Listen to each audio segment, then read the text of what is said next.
Hello, everybody, and welcome to the 154th edition of the Frank and Stan chat.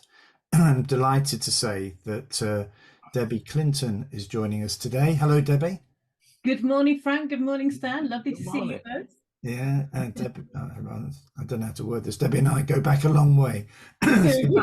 Um, but we'll get on to Debbie explaining who she is and what she's done in a little while. We'll go to Stan because we didn't have a show last week, did we, Stan? But because I was in sunny Ibiza. But how did you fill your Friday morning, Stan, without me? Well, we filled our days because we are now on grandparent duty. We're looking after a 1-year-old full time. Well, 7:30 in the morning till 5 o'clock in the evening. So filling our time isn't a problem. I know.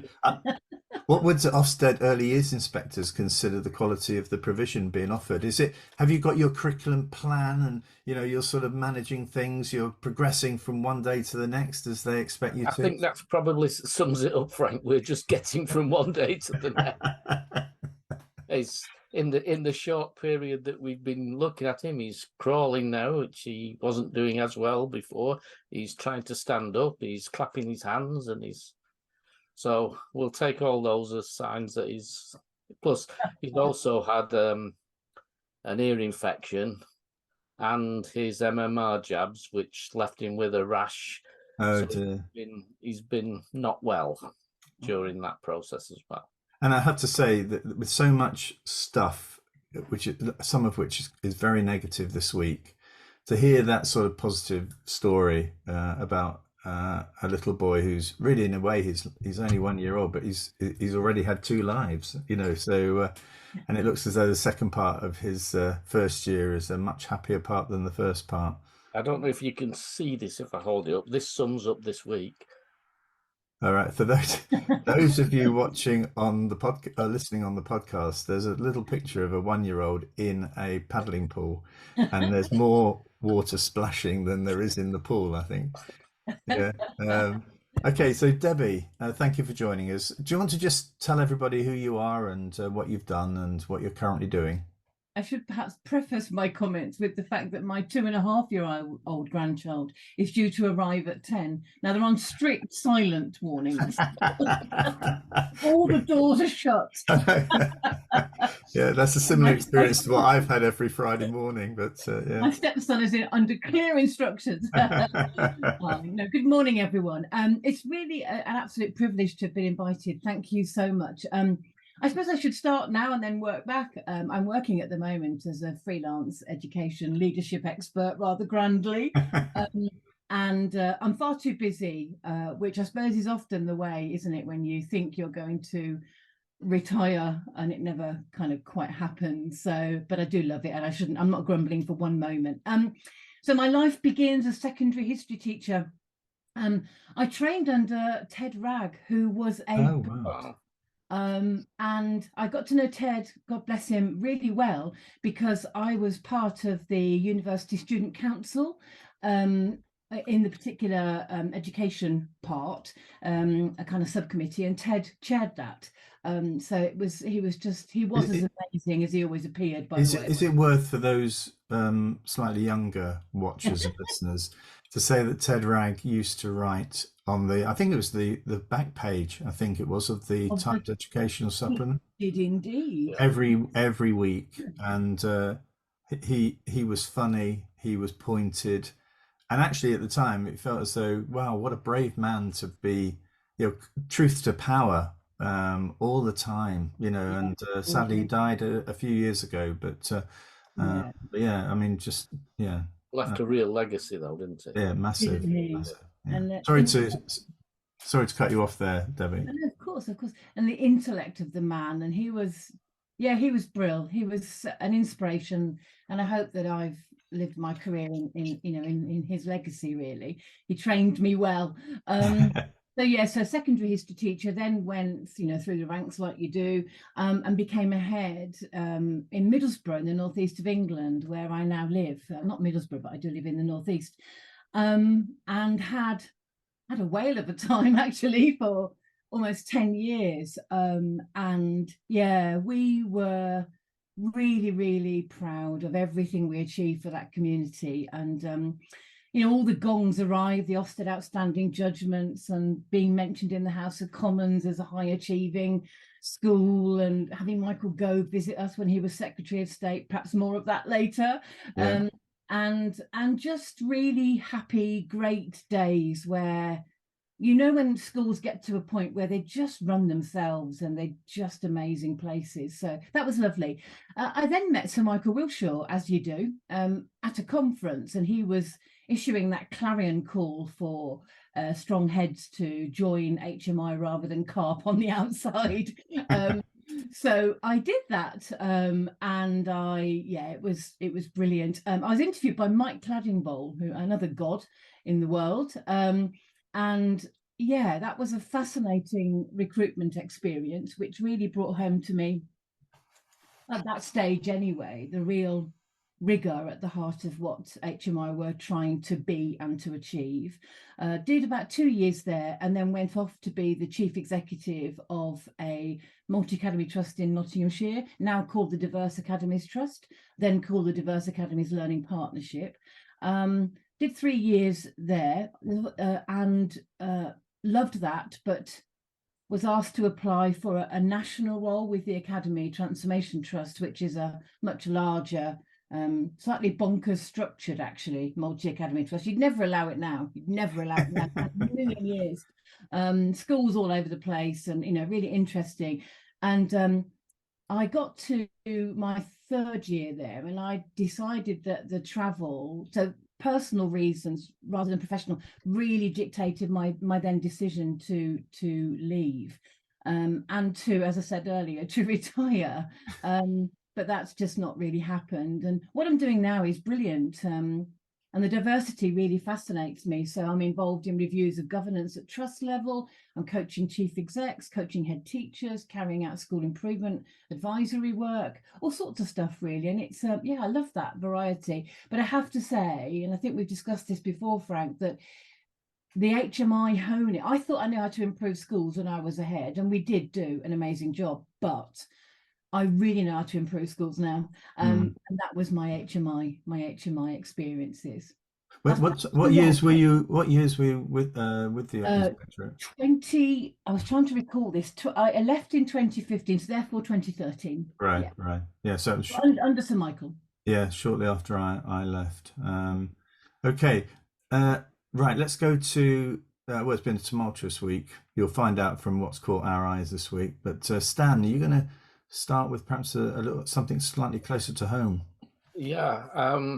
What's not just caught my eye this week, but thrown me into a complete confusion, is that a former friend, colleague, has turned out, read in the paper that he'd been arrested and jailed for child pornography, and I just can't understand it.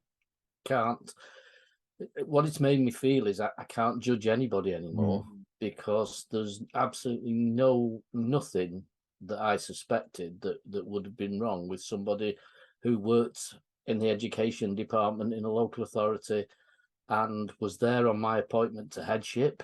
That's how long I've known him. Was supportive when I was working for him under children's trusts. When I wrote Lancashire's leadership stuff, it was through the children's trust, through him. And he's one of a group that regularly meet, not frequently, but regular, for a drink of old officers of the local authority. And there's a feeling of complete betrayal in that group, and shock, and you can't understand it. Yeah, it's interesting because last night the BBC ran a very interesting programme looking at the way that newspapers allegedly have been sort of tapping into people's phones, and it was really interesting. I think it was Simon Hughes, the Lib Dem MP, who I think was running for leader of the party. They had tapped his phone, and actually he decided that what they were going to release obviously meant they couldn't carry on going for this sort of position.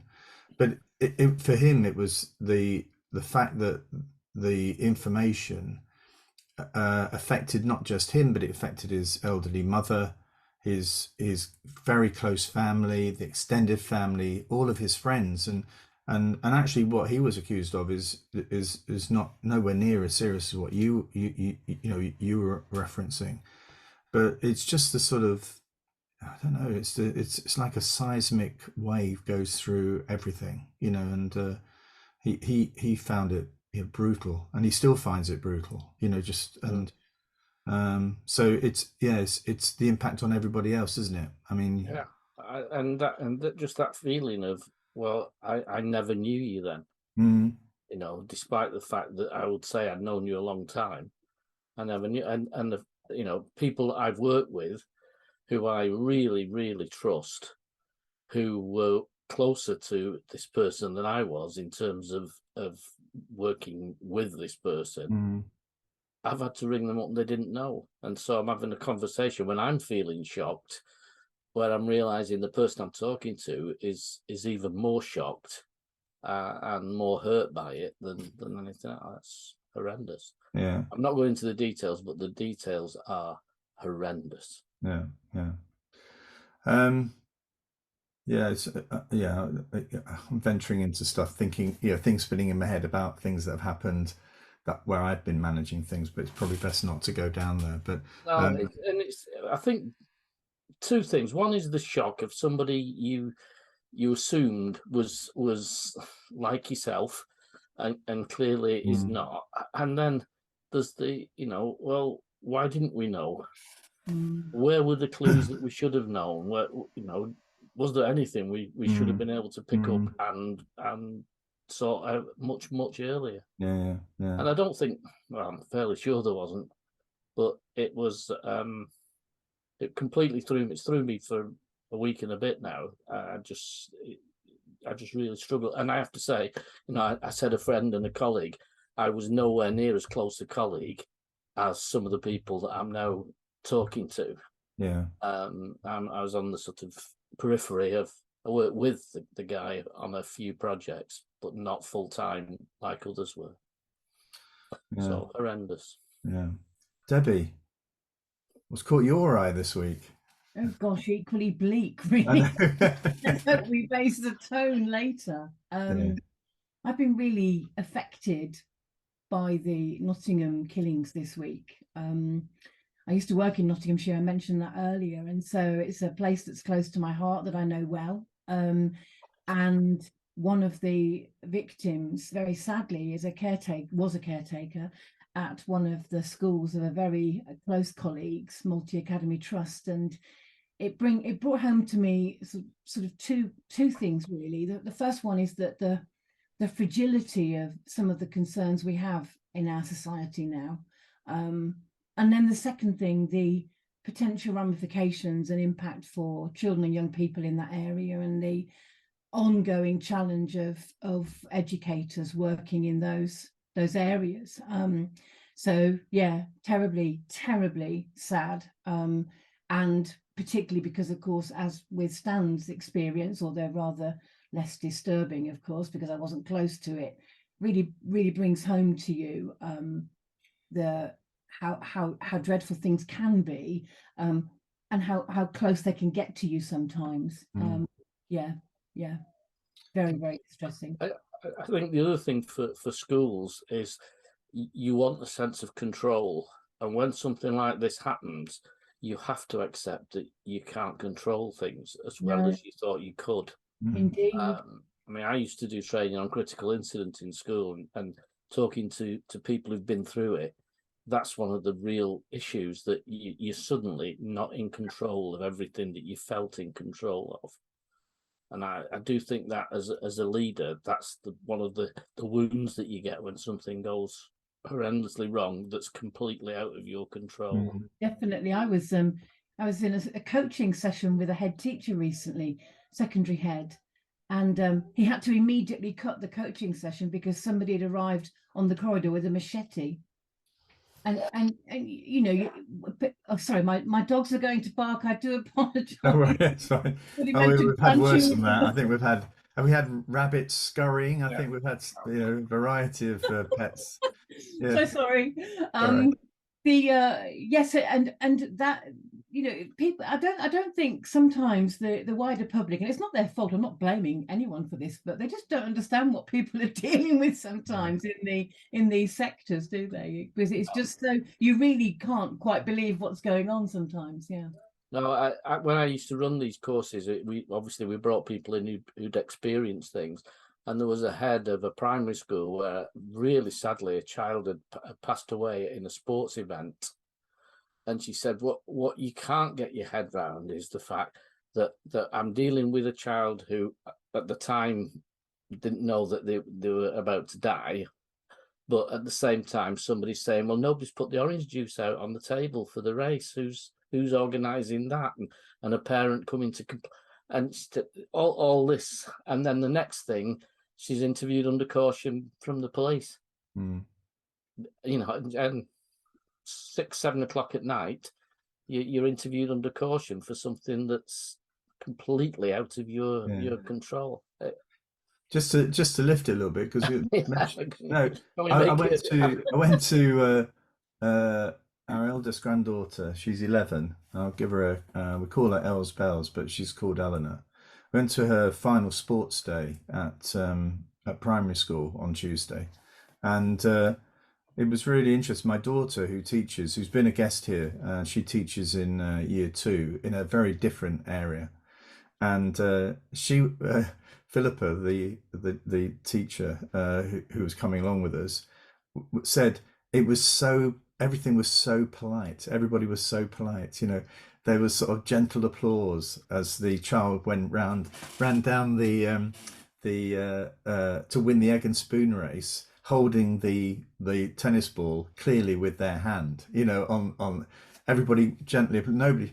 Philippa said at her school, they would have been shouting, "Cheat, cheat, VAR, VAR."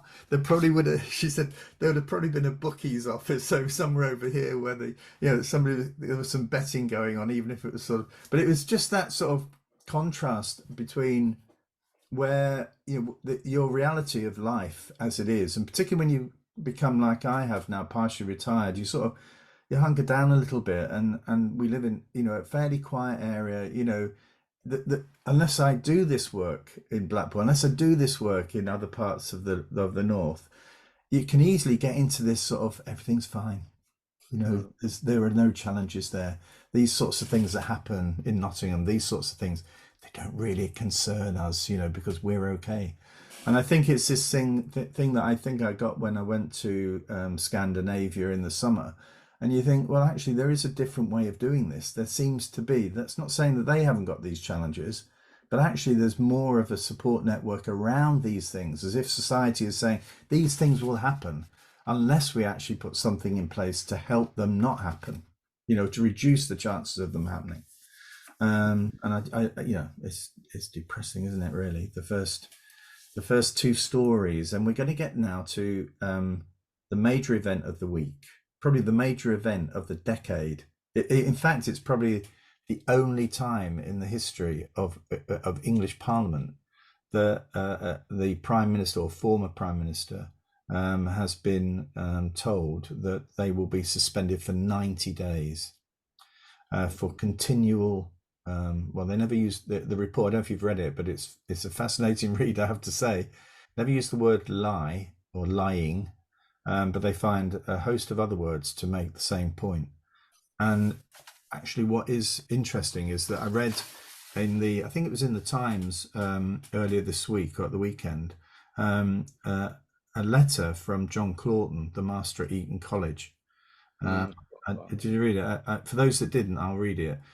"Sir, whatever wider strategy Eton adopts, the school itself will continue to educate the global elite, or those who will become the global elite. Because if we stayed the same since 1440, Eton would have closed years ago. Perhaps its most important mission will be to ensure that its pupils are saved from the sense of privilege, entitlement, and omniscience that can produce alumni such as Boris Johnson, Jacob Rees-Mogg, Kwasi Kwarteng, and Ben Elliott, and thereby damage a country's very fabric. Sadly, I failed in that purpose. John Clawton, Master of Eton College, 1984 to 2001. And it made me think about... Didn't he miss Cameron off that list for some Well, reason? yeah, somebody said you could have probably put a host of others in there. But actually, it sort of made me think about the responsibilities you carry in educating young people into adulthood, and all those values that you promote within the way that you teach, with the hope that you have an impact on parents and carers as well with that. And actually that child then takes forward, the goodness and the sense of wanting everybody to do well, and it's not a selfish, greedy sort of drive for personal success, that it's a society drive to improve society is the heart of what a good education system is. And clearly poor old John Clawton, reflecting on his years as the master at Eton College, is reflecting on the fact that perhaps we didn't do as good a job as perhaps we ought to. So, I mean, it's a difficult one though, isn't it, Frank? Because I haven't seen that letter, and that's fascinating. Thank you. I'll add that to the Boris library. But the reflections that I have about an evaluation of that nature is how difficult it is, but how we must never lose sight of the challenge we need to provide to families as well sometimes. Because I can remember sitting in my head teacher office with various parents whose children had, as far as I was concerned, despite their apparent middle class affluence and attitudes, had behaved appallingly. And the parent then, quite rightly, loving their child, and why would they not do that? And their child comes first, of course, but just refusing to accept that this behavior was just not acceptable. And I could not agree with you more about the duty that we have as civic leaders to yesterday, Sir Steve Lancashire, the former CEO of Reach2 and now working at Forum Strategy, among other things, I think, he was talking at a conference about the role of school leaders and trust leaders now as civic leaders, as agents of societal improvement way beyond the school gates. A very, very important debate, I think, that we need to continue to have, mainly because I'm not quite sure who else is doing that. Yes. And it bothers me that discourse seems to not be occurring frequently enough. I always remember when leaving headship, the local sandwich shop in a tiny village, but the local sandwich shop, I went in at lunchtime to get a ham sandwich usually, and I don't know if he knew I was going or not, but it had been announced. But he looked at me, he said, "Well, I'll tell you one thing, you've put us on the map." And I thought that was great. That's lovely. Yeah. I mean, hopefully for the right reason. Well, yeah. I mean, actually, I can link that because when I was working with Stan and we were seconded head teachers into the inspectorate in 1995-96, the first school that I put into special measures was on the west coast of Cumbria, and at the feedback to it was then the process was to the governors and whatever. The man who ran the local butchers opposite the school said, "Well, now you've done that, you've closed my business down." A small little primary school with about 60 kids in it. He was relying on that school and he was concerned that children wouldn't attend that school anymore. Now you can argue the rights and wrongs, and we'll get onto that next, I think. But actually, at the end of the day, I've been so interested in that school because it was the first one.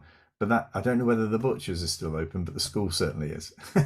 So so there is sort of some positivity in this in terms of schools can survive. I think, frankly, in Lancashire there was a lot of very small schools, and occasionally some had to be closed. There was one that I think had 4 children in, and 2 of those were relatives of the teaching staff, children. But the village was in uproar, even though none of the children in the school were from the village. The village children went to a different school, but there was absolute uproar that this tiny school should be closed, and it's almost a support for a philosophy that no longer exists in a small village community. But you know, as I think the lead person said, it would have been cheaper to helicopter the children to Eton than it was to keep the school open. Hey, we talked a little bit. You talked a little bit before, Debbie, about Michael Wilshaw. He's today announced that. Typical. I think it's typical of Michael to say, "Hey, look, I've changed my mind. You know, some other evidence is coming." He's announcing today, or he's announced today, support of Labour's proposal for there to be more of a scorecard approach rather than this single grade for Ofsted. I mean, somebody who's, you know, I know you're all over this because you're personally interested in it, but also somebody who's been an HMI. I wondered what your take was on the sort of 7 proposals for changes to Ofsted that were announced on Monday. Now, I've promised I won't swear, or I won't swear. I think I said to Frank in a different forum recently that I feel like someone's murdering my baby at the moment. And I feel incredibly hurt by what's happened to Ofsted in recent years. And for me, the announcement, and I use that term loosely, was nothing really. You know, when you actually dissected what was being said, it was just sort of something and nothing. And indeed, one of my very close friends is a director of safeguarding in a very large trust. And she wrote in the Times Educational Supplement last week, I think, or maybe, just immediately after the announcement. Her name is Sarah Bloomer. A really good article. And she wrote that her concern about the proposals with regard to the 3-month time to put the safeguarding and adequate judgment right proposal was actually more dangerous even than the situation we live in now, in that, first of all, what can you turn around in 12 weeks? Particularly if it's cultural and it's much deeper than maybe, you know, having missing columns from your single central record. But actually, her concern is that if we take the Ofsted inspection guidance for the inspection of safeguarding seriously, which I think is a fantastic document, which I know very well, then you simply can't do that.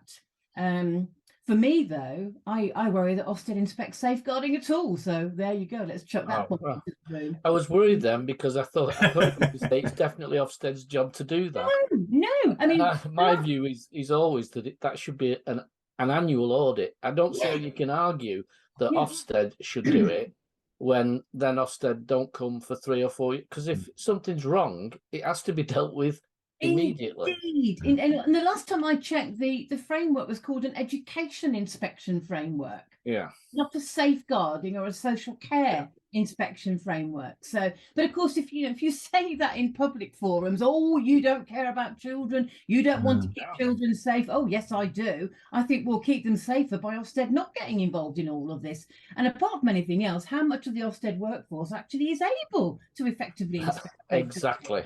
Well, that's the problem, isn't it? I think this focus on it now is starting to reveal significant weaknesses in some colleagues' understanding of the range of processes. I mean, I think people think that, there must be a national system that's used, you know, but actually, if you're working out of region or in a trust that uses a system you're not familiar with, it must spend quite a lot of time just getting your head around how all these things are fitting together. There probably is a thing that fits it together, but it takes you a little bit of time to work that out, you know, if you're not familiar with it.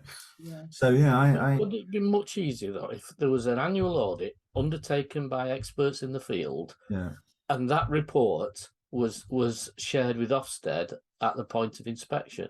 The most recent audit, I would include then the most recent financial audit. Yeah. Yes. I agree. Yes. Because those are things that can be done by experts that don't need Ofsted to. All Ofsted need to do is look at the report and say, oh yeah, the report says that financially everything's in order. So put the tick in the box and move on. Yeah. And let's look at teaching and learning, and let's celebrate Yeah, some of the the strengths. thing is, though, is that a lot of the things that are affecting schools are not reported by inspectors. Indeed. I think that's the thing that I've found. This big picture idea. You can't, if you're not going to write about limited finances, about how difficult it is to recruit.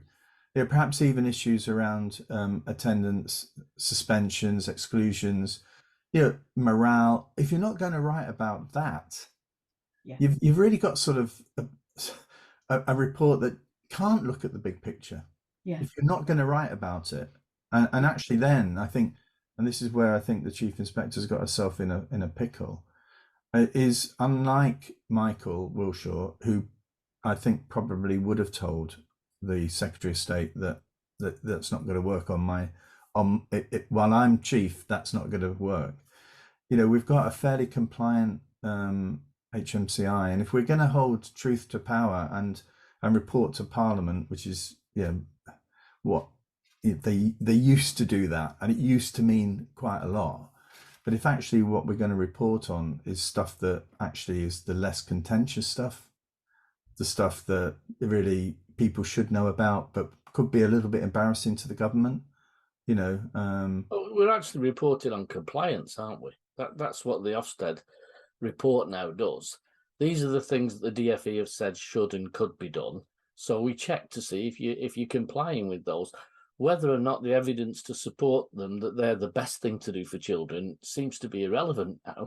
Yeah. We've now got a view of what the curriculum looks like, and therefore we judge against our view of what the curriculum should look like. Not as I did, and I know you did, was what are the outcomes of this curriculum? Yeah, Because if we're not careful, we'll never have the entrepreneurial schools who find something that makes a big difference, because we're all too busy complying with what somebody else's idea is. Or undermines the message that's being driven by some czar or whatever, or some group, I think I find myself in my current work when I'm supporting schools through inspections, and I witness and obviously I'm the silent person in the corner in these situations, and I witness these kind of Kafkaesque conversations about curriculum with wet behind the ears ECTs are in their second year of teaching and have got a BEd. It is absolutely not fair at all on key elements of the education workforce, never mind the fact that we're asking the wrong questions about the wrong information. And I've witnessed, Stan, inspectors say, I'm not going to look at outcomes at all. So one school recently was send provision was investigated, and the meeting with the SENCO was good. So it started off with talking about identification, effective identification, populating of the register, monitoring of quality first teaching, and local authority relationships, and all the things you would expect to see. And then I thought, oh, they'll go on to outcomes in a minute, and they never did. They never did. So yes, and I always put myself in the shoes of. How do you triangulate it? Well, exactly. So a year 6 child, year 11 student, year 13 student.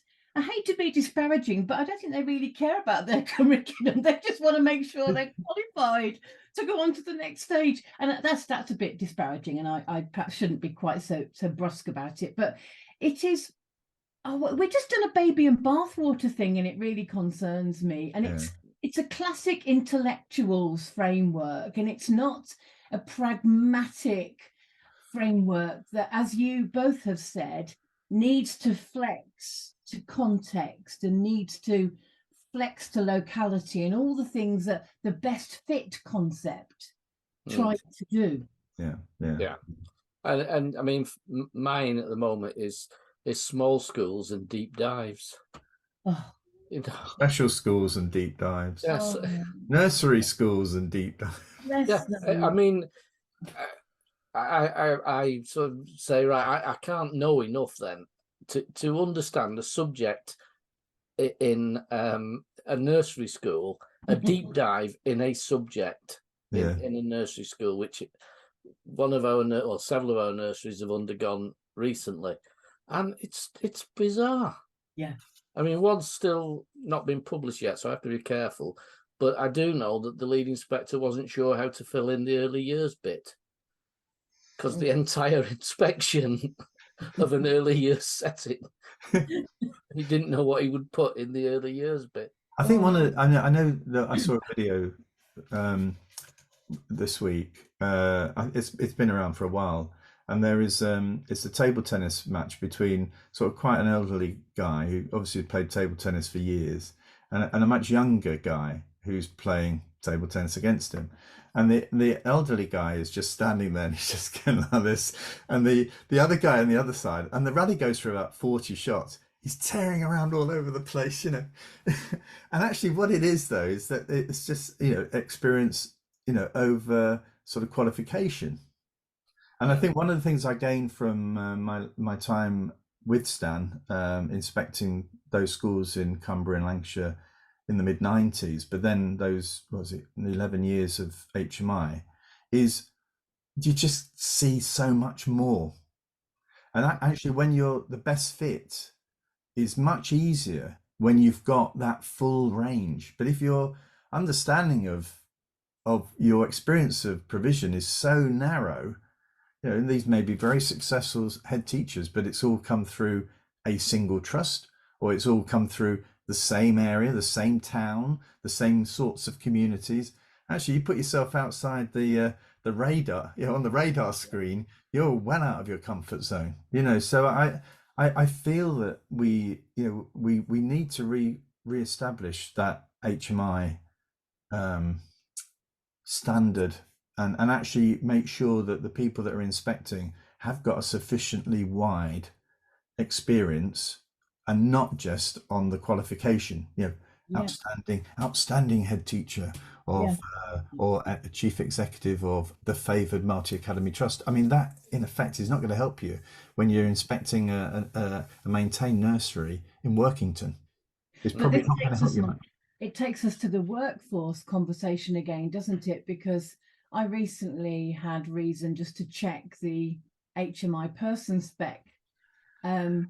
And the person spec has reflected, I suppose, in some ways, the change in the workforce in education outside Ofsted, whereby salaries of heads and others, of course, have accelerated in relation, in comparison to HMI. So as a result of that, I guess, we now have a situation where HMIs can be even a head of department in a secondary school. Well, I mean, I'm staggered by this. I know. I'm not going to mention this person's name, but I'm going to tell you now that this is a person who's not got a senior middle leadership role in a primary school, right? And saw the recent HMI advert and approached me to say, "Do you think I'd get it?" Now I was flabbergasted, you know, and tried to encourage her not to bother, you know.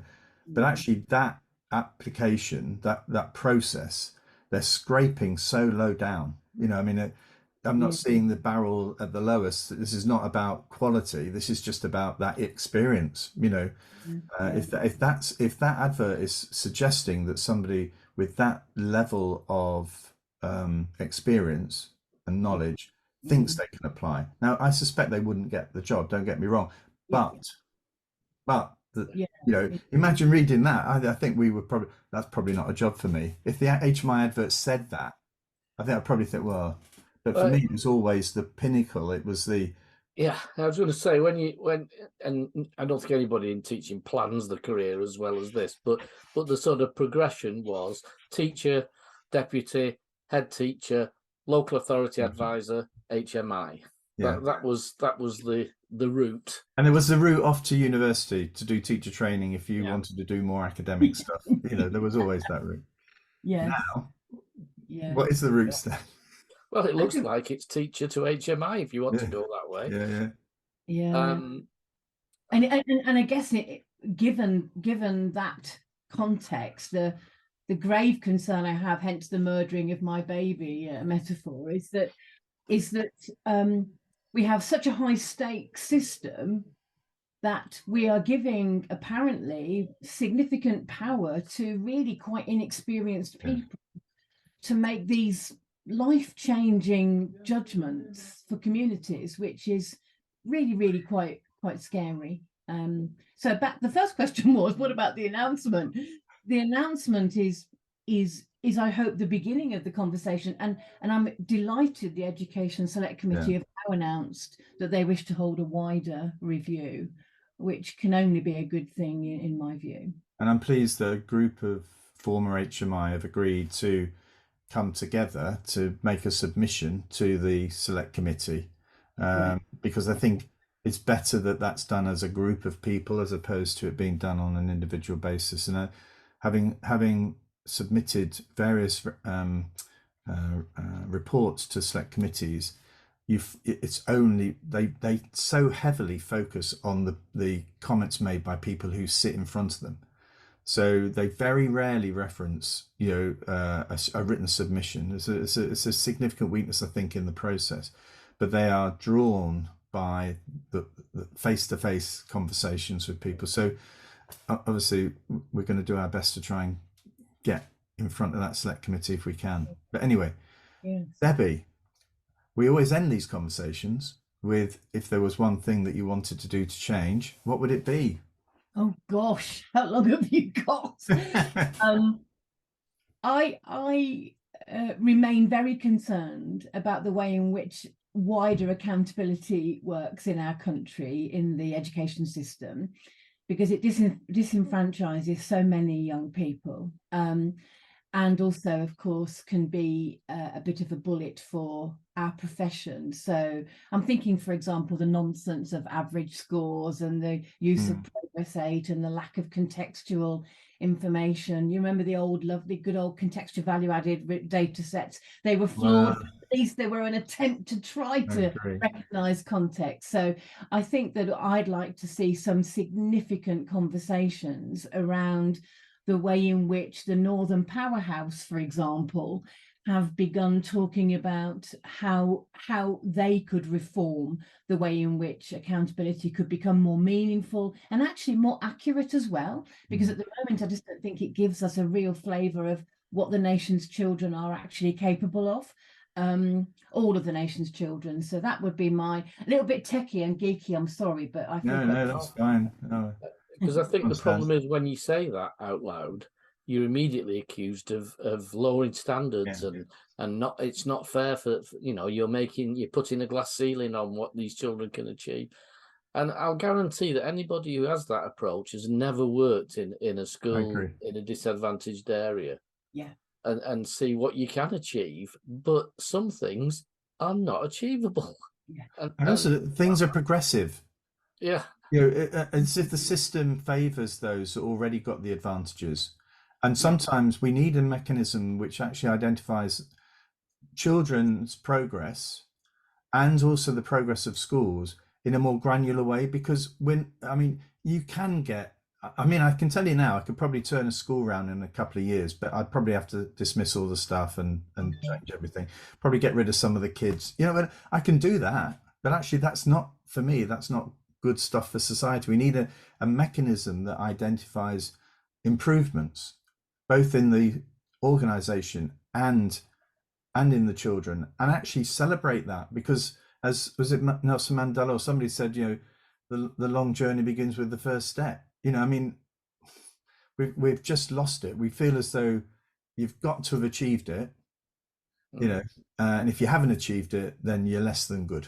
Yeah. Actually, we're just wiping out loads of potential in young people. And I worry how insular we seem to have become in the last sort of 20 years or so. I mean, let's not have the B word conversation, but I worry about the insularity and the Yeah. fact that even the Department for Education ignores its own international evidence around accountability and regulatory systems.